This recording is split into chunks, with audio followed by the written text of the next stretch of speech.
Maaf ya, tadi belum ter-record, jadi kita ulang lagi. Assalamualaikum warahmatullahi wabarakatuh. Selamat pagi semuanya. Saya ucapkan terima kasih kepada teman-teman yang sudah meluangkan waktunya untuk dapat bergabung di webinar pagi hari ini. Sebelumnya, perkenalkan nama saya Artata Zahra, saya adalah salah satu internship di SAI Academy. Nah, kali ini saya akan membahas sedikit mengenai UMKM sebagai pilar membangun ekonomi bangsa. Nah, perkembangan di era globalisasi saat ini sangat bergantung pada sektor ekonomi sebagai ukuran keberhasilan yang dilakukan oleh pemerintah. Peran masyarakat dalam pembangunan nasional, khususnya dalam pembangunan ekonomi adalah usaha mikro kecil dan menengah atau UMKM. Posisi UMKM dalam perekonomian nasional ini memiliki peran penting dan strategis. Lanjut di slide pertama, ada pendahuluan.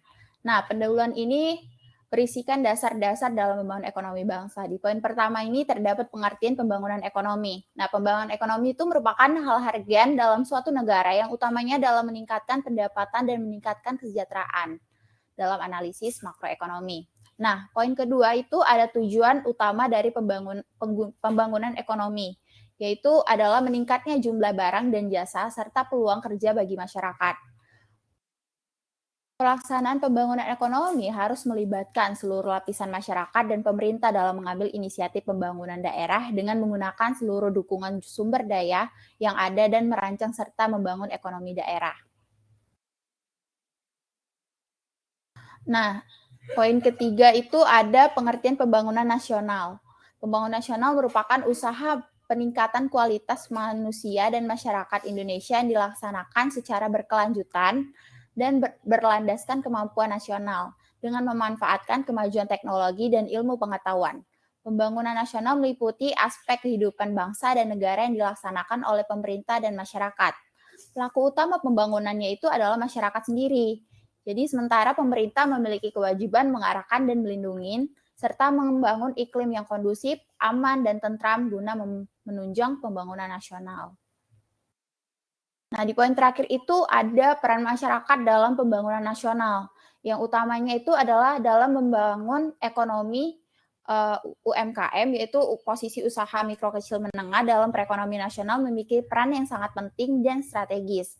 Kondisi tersebut sangat memungkinkan karena eksistensi UMKM cukup dominan dalam perekonomian Indonesia. Dengan alasan jumlah industri yang besar terdapat dalam setiap sektor ekonomi, potensi yang besar dalam penyerapan tenaga kerja dan kontribusi UMKM dalam pembentukan produk domestik bruto. Sangat dominan. Alasan lainnya yaitu adalah untuk mikro dan kecil memiliki keunggulan dalam bidang yang memanfaatkan sumber daya alam dan padat karya, utamanya pada sektor pertanian, tanaman pangan, perkebunan, peternakan, perikanan, perdagangan, dan rumah makan maupun restoran. Usaha menengah ini memiliki keunggulan dalam penciptaan nilai tambah di sektor hotel, keuangan, persewaan, jasa perusahaan, dan kehutanan. Usaha besar memiliki keunggulan dalam industri pengolahan listrik, gas, komunikasi, dan pertambangan. Maka hal ini membuktikan bahwa UMKM dan usaha besar saling melengkapi dan saling membutuhkan. Meskipun pada kenyataannya, UMKM ini lebih dominan dan penyerapan tenaga kerjanya hingga kontribusinya terhadap pendapatan nasional. Nah, lanjut di slide berikutnya itu ada pengertian UMKM.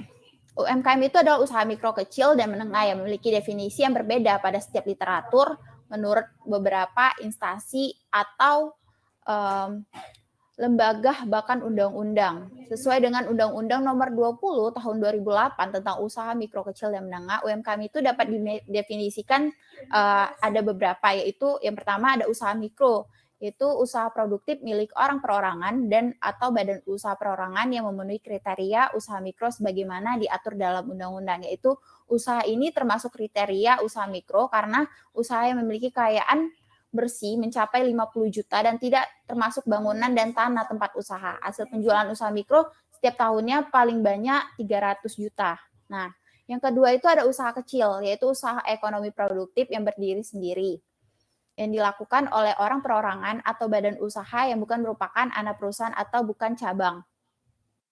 Perusahaan yang memiliki dan dikuasai atau menjadi bagian baik langsung maupun tidak langsung dari usaha menengah atau usaha besar yang memenuhi kriteria usaha kecil sebagaimana yang dimaksud dalam undang-undang, yaitu usaha yang termasuk kriteria usaha kecil ini tuh usaha yang memiliki kekayaan bersih.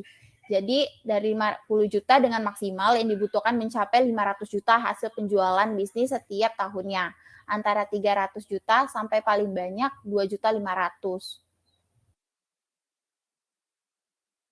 Yang ketiga itu ada usaha menengah, adalah usaha ekonomi produktif yang berdiri sendiri, mmm, yang dilakukan, oleh perorangan atau badan usaha yang bukan merupakan anak perusahaan atau cabang perusahaan yang dimiliki dan dikuasai ataupun menjadi bagian baik langsung maupun tidak langsung. Nah, dengan usaha kecil atau usaha besar dengan jumlah kekayaan bersih atau hasil penjualan tahunan sebagaimana diatur dalam undang-undang tersebut.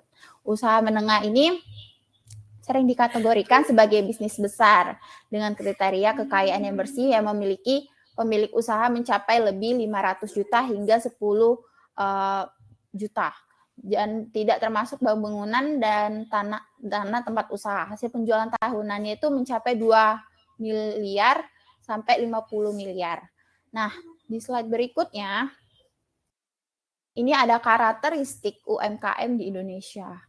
Itu dalam karakteristiknya, di sini ada 4 alasan yang menjelaskan posisi strategis UMKM di Indonesia. Yang pertama itu, UMKM tidak memerlukan modal yang besar. Nah, sebagaimana perusahaan besar, sehingga pembentukan usaha ini tidak sesulit usaha besar, ya kan. Dan yang kedua itu ada tenaga kerja. Tenaga kerja ini yang diperlukan tidak menuntut pendidikan formal tertentu. Nah, jadi itu anak yang SMA atau baik yang belum melanjutkan kuliah itu masih bisa melakukan UMKM. Dan ketiga itu ada sebagian besar beralokasi di perdesaan dan tidak memerlukan instruktur sebagaimana perusahaan besar. Yang keempat itu ada UMKM terbukti memiliki ketahanan yang kuat ketika Indonesia dilanda krisis ekonomi. Nah, di slide selanjutnya ada beberapa pelajaran yang dapat dipetik dalam krisis ekonomi yang terjadi pada tahun 1997 yang dampaknya masih terasa sampai sekarang telah menorehkan sejarah perekonomian dan pembelajaran yang luar biasa. Jika mau belajar dari krisis ekonomi tersebut, ada beberapa pelajaran yang dapat dipetik. Antara lain, yang pertama itu dapat membangun ekonomi tidak bertumpu pada kekuatan sendiri, melainkan pada utang luar negeri. Nah, yang kedua itu, pola pembangunan ekonomi yang bertumpu pada perusahaan besar ternyata tidak cukup kuat untuk menghasilkan struktur sosial ataupun ekonomi. Nah, yang ketiga itu ada UMKM yang kurang mendapatkan perhatian, ternyata justru mampu bertahan di tengah badai krisis ekonomi dan mampu menggerakkan roda perekonomian dengan kekuatan sendiri.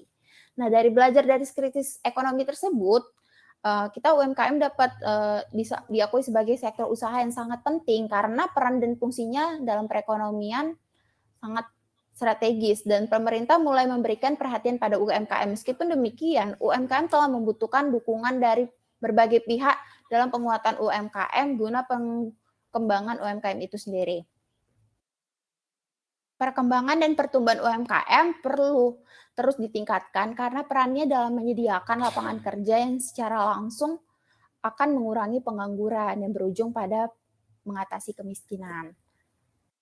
Nah, dengan penguatan UMKM melalui komitmen pemerintah diharapkan akan meningkatkan iklim investasi dan meningkatkan gairah usaha. Dengan demikian, UMKM dapat menjadi pilar membangun perekonomian bangsa. Peran yang begitu besar dalam perekonomian nasional sudah seharusnya UMKM mendapat perhatian khusus nih dari pihak mengambil kebijakan di bawah Kementerian Koperasi dan UMKM. Yang diharapkan UMKM bersama koperasi dalam kiprahnya itu mampu menjadi penopang perekonomian bangsa. Dengan potensi kekayaan alam yang berlimpah, perlu sentuhan kreativitas untuk memberi value atau nilai pada hasil produk merupakan proses untuk memperbaiki kualitas masyarakat di sektor ekonomi. Nah, di slide selanjutnya itu ada menurut perkembangan usaha mikro kecil atau UMKM dapat dikelompokkan menjadi 4 kelompok. Yang pertama itu ada livelihood activity. Nah, kelompok ini usahanya itu lebih dikenal sebagai kelompok usaha sektor informal. Usahanya itu dianggap dan digunakan sebagai kesempatan kerja untuk mendapatkan penghasilan sehari demi pemenuhan kebutuhan hidup. Salah satu contohnya itu adalah pedagang kaki lima, nih yang kita sering lihat jajanan di pinggir-pinggir jalan tuh pedagang kaki lima. Yang kedua itu ada mikro ekspresif kelompok. Usaha ini melakukan kegiatan yang sifatnya cenderung sebagai pengrajin. Ia memiliki kemampuan menghasilkan suatu produk, namun belum memiliki sifat kewirausahaan untuk memajukan produknya. Nah, yang ketiga itu ada small dynamic enterprise, yaitu kelompok usaha yang menjalankan bisnisnya telah memiliki jiwa kewirausahaan dan mampu menerima pekerjaan subkontrak dan ekspor. Dan yang keempat itu ada fast moving enterprise, yaitu kelompok ini selain telah memiliki jiwa kewirausahaan juga memiliki tujuan untuk memajukan usahanya dengan melakukan transformasi menjadi usaha besar. Nah, di slide selanjutnya itu ada peran pemerintah.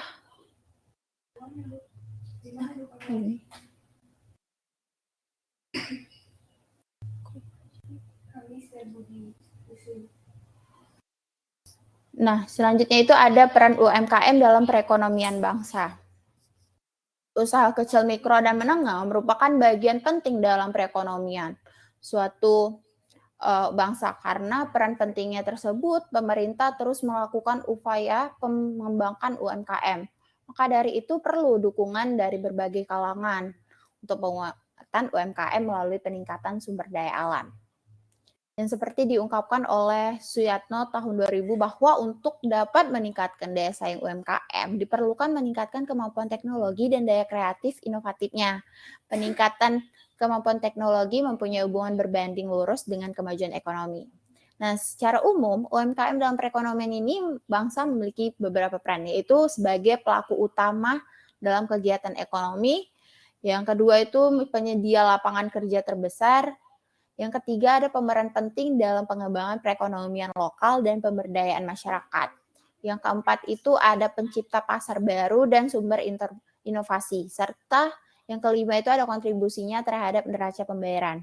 Sebagai pilar perekonomian bangsa, permasalahan umum yang dihadapi oleh sebagian besar pelaku UMKM adalah kurangnya SDM yang kompeten di bidangnya. Nah, di slide berikutnya itu ada peran pemerintah dalam mendorong keberhasilan UMKM. Nah, peran pemerintah sangat diperlukan dalam mendorong keberhasilan UMKM dalam memperoleh akses memperluas jaringan pemasarannya. Selain memiliki kemudahan dan kecepatan dalam memperoleh informasi pasar, UMKM juga perlu memiliki kemudahan dan kecepatan dalam mengkomunikasikan atau mempromosikan usahanya kepada konsumen secara luas biar baik di dalam maupun di luar negeri.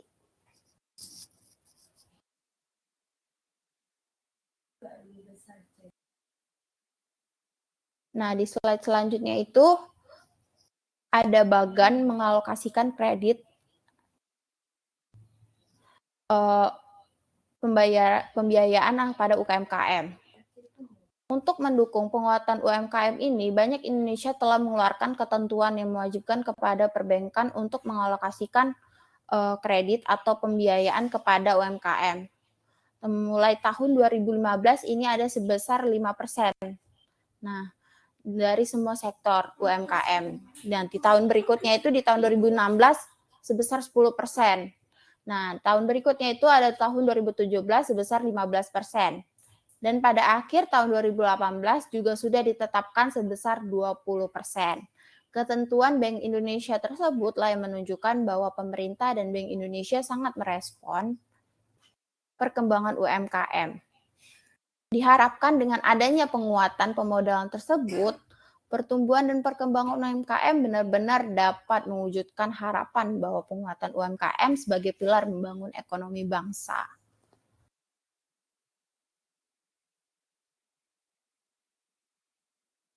Nah, di slide berikutnya itu ada UMKM mempunyai peran dan strategis dalam membangun ekonomi bangsa.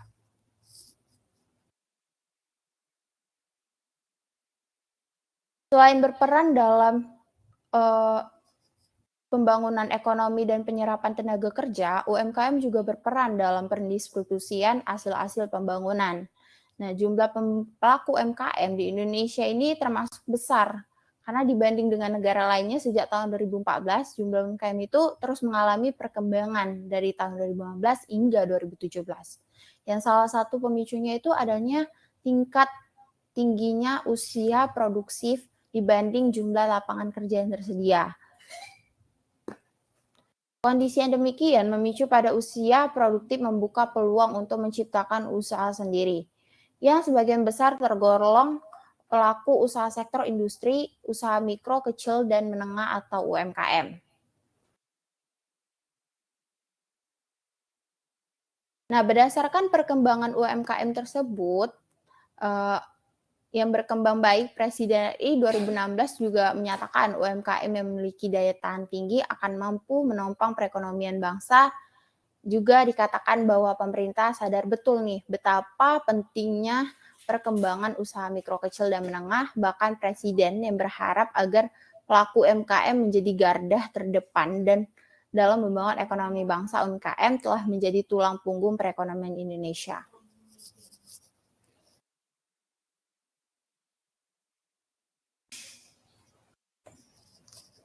Oke, selanjutnya itu ada buka sesi tanya jawab. Jika ada pertanyaan, dipersilakan untuk tulis di komentar, kolom komentar.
Nah, saya akan menjawab pertanyaan Karina Putri Ananta, yaitu apakah UMKM bisa diandalkan sebagai motor utama dalam pertumbuhan ekonomi di Indonesia?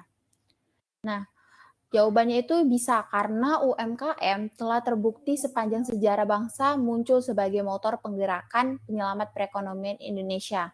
UMKM mampu menopang sendi-sendi perekonomian bangsa di masa sulit dan krisis ekonomi menerjang negeri ini, terutama tahun 97 dan tahun 1998.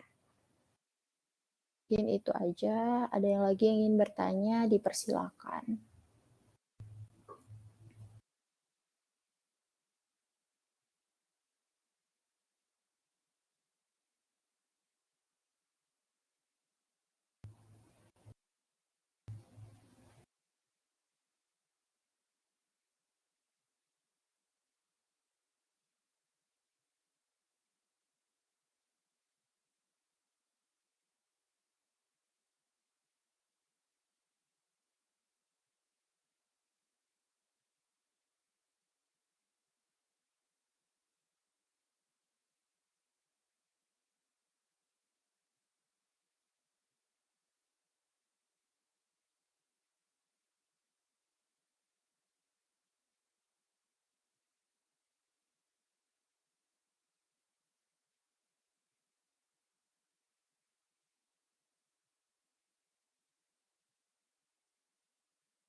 Nah, selanjutnya saya akan menjawab pertanyaan dari Pinka Aprilia, yaitu kenapa UMKM dianggap sangat penting perannya di dalam perekonomian di Indonesia. Nah, karena UMKM mempunyai peran dan strategis dalam pembangunan ekonomi nasional. Oleh karena itu, selain berperan dalam pertumbuhan ekonomi dan penyerapan tenaga kerja, juga berperan dalam pendistribusian hasil pembangunan. Nah, dalam krisis ekonomi yang terjadi di negara kita sejak beberapa waktu yang lalu, di mana banyak usaha berskala besar yang mengalami stagnasi, yaitu bahkan berhenti aktivitasnya. Sektor usaha mikro kecil menengah atau UMKM pun terbukti lebih tangguh dalam menghadapi krisis tersebut. Ada lagi yang ingin bertanya, dipersilakan.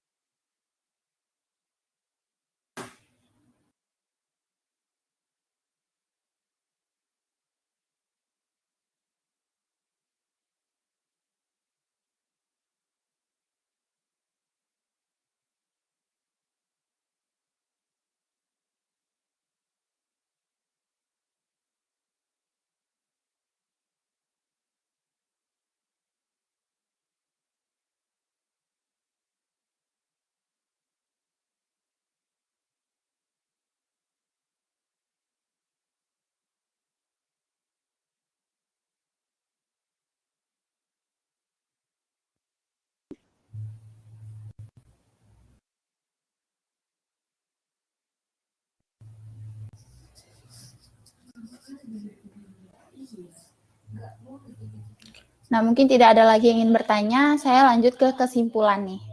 Nah, kesimpulan dari materi webinar saya mengenai UMKM sebagai pilar membangun ekonomi bangsa yaitu adalah UMKM adalah usaha mikro kecil menengah, yaitu usaha produktif yang memiliki perorangan maupun badan usaha yang telah memenuhi kriteria sebagai usaha mikro.